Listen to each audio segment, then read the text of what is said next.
So Dragonflight's new profession changes are indeed a huge information dump. And so in today's video, I'm going to attempt to summarize and hopefully simplify specifically Dragonflight crafting based on what I believe are some of its core concepts and tenets to hopefully make it easier to understand.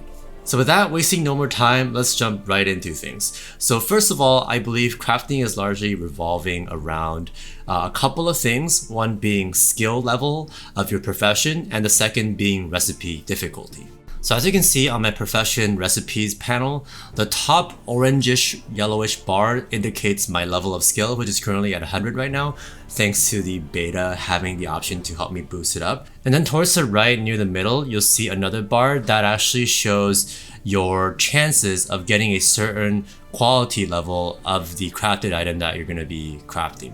So for crafted gear, there are 5 ranks, whereas for consumables, there are 3 ranks. And not only that, but materials also have 3 ranks. So again, gear actually has more levels, and each level corresponds to a different item level, right? Or in the consumables case, different amount of attributes that you'll get, right? Obviously with higher levels giving better and more attributes, and likewise with gear, the higher the level that you get, the more item level that you have and the more stats you'll have.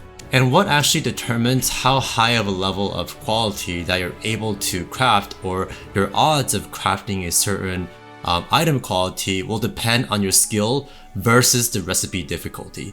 And this is actually quite intuitive if you think about it. So in this case, since my skill is lower than the recipe difficulty, which is 300, my chances are not guaranteed to even get rank 4, although it's a pretty likely chance based on the bar here that I'll get to rank 4, but I cannot simply get to rank 5, right? Unless I get like an inspiration proc, which I'll talk about later.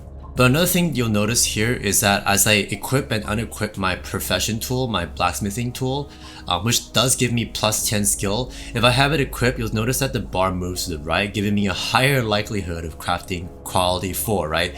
Than if I don't have that plus 10 skill.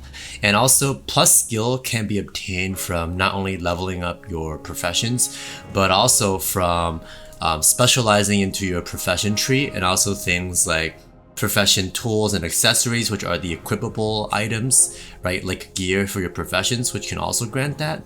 And also other things like reagents that you can add when crafting to increase your skill to have a better chance again to craft a higher quality. But I will talk about optional reagents later on in this video as well. And yet another important factor that affects your skill while crafting, and again, for crafting, most of the things do revolve around recipe difficulty versus skill, right? And so this is one of them, being crafting materials. And as I mentioned earlier, these also come in 3 different ranks, and you can even have basic crafting materials that come from gathering, right, from mining and herbalism, that then go into things like smelting as a blacksmith to make even more sort of advanced secondary crafting materials to then go into your, like, say, weapon crafting in the case of blacksmithing here.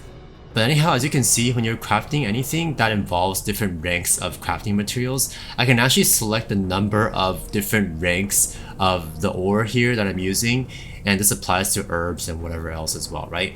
As you can see here, I can customize and select how many of a certain rank of ore that I want to use. And obviously the implication here is that you sort of want to be able to craft it using the cheapest materials possible, right? Which usually is the lowest rank of reagents or crafting materials, while still having a good chance or almost a guaranteed chance to get the quality of the item that you want, right?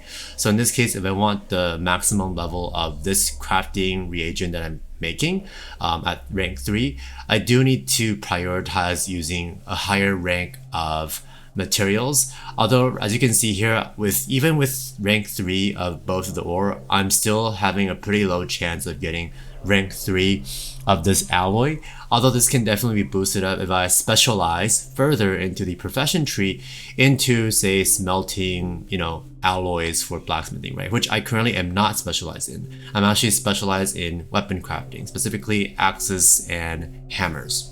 But also over here, as you can see, if I use a higher level of, or higher proportion of high level alloys for crafting my axe here, let's say I'm using just rank 1s, I only have a decent chance of crafting a quality 4, whereas if I add in and reproportionalize, if that's a word, or change up the number of higher ranking materials that I'm using, let's say I want to use more than 10 rank 3 alloys and a few rank 2 alloys, I'll have a much higher chance of even getting the maximum item quality at rank 5 for this great axe. However, I also don't want to overkill it by using way too many rank 3 ores, otherwise I'll sort of be wasting gold, right? Because those are worth more.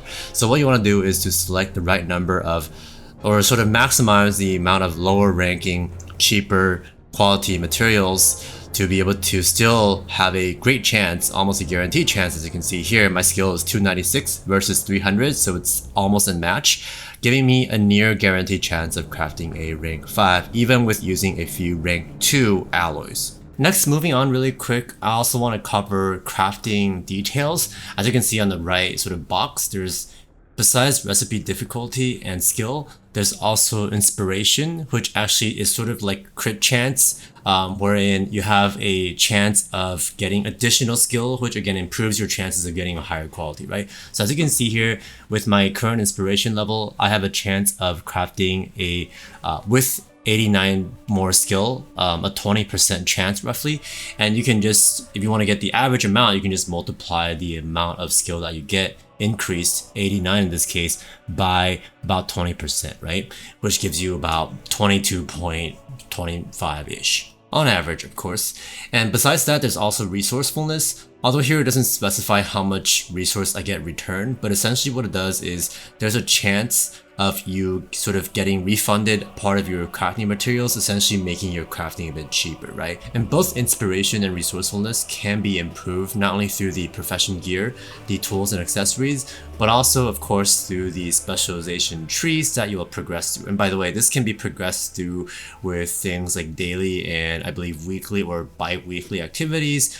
These are sort of endgame ways for you to get talent points essentially, and also just crafting new crafts can also help you progress through this. But it's essentially everybody will be able to max out all their trees eventually, but what you want to decide to specialize on, that's sort of going to be making and breaking your success at the beginning of the expansion, right? Or like what you actually want to focus on at the beginning of the expansion. And I kind of did a video on that, so you can check it out as well, basically going over my intended strategy as of right now for the start of Dragonflight in terms of what specializations to go into, and also the actual professions I'm going to be prioritizing. And speaking of profession specialization trees, this next bit is also unlocked largely through progressing fairly deeply into a given subspec for what you intend to craft. For example, since I've spec'd pretty deeply into axe crafting, here you can see that I've unlocked all the different optional reagents and finishing reagents for this primal molten great axe here, right? And other axes as well.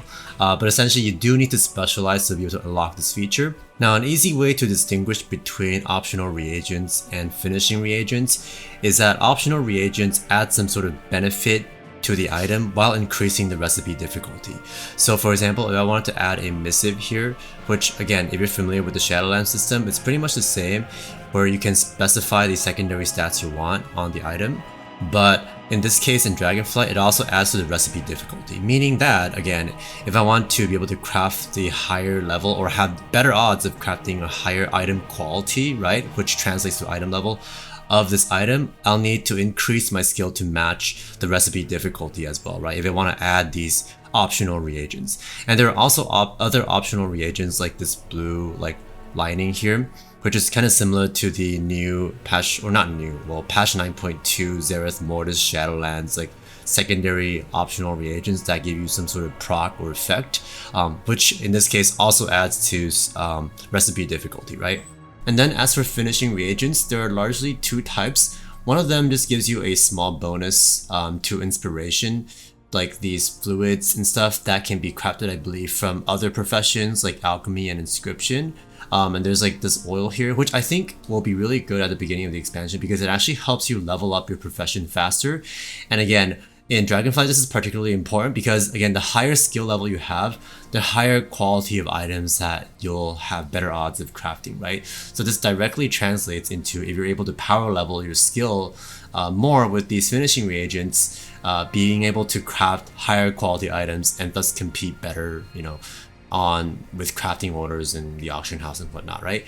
And a second type of finishing reagent that you can unlock through specializing is the Illustrious Insight, which is actually an item that you can craft yourself. It's bind on pickup once you unlock it with your specialization tree, and it takes Artisan's Metal to craft, as you can see here, which is just a item that you automatically get as you rank up your profession skill tree, as you gain that profession knowledge, right? And by the way, again, profession knowledge is obtained through not only crafting new recipes you've never crafted before, but also things like daily and weekly quests and whatnot.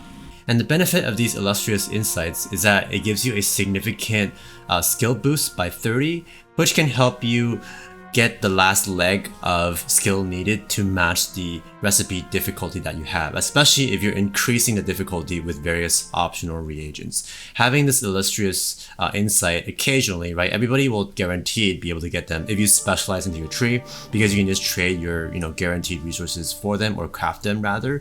Occasionally you'll be able to craft better quality items, sort of like bad luck protection in a way. And that is pretty much all I wanted to cover in today's sort of summary of crafting.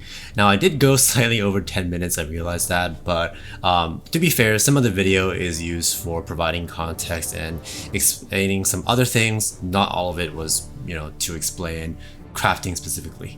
But anyhow, if you have any other specific questions that I may have missed, be sure to comment down below and I'll try my best to respond to your question.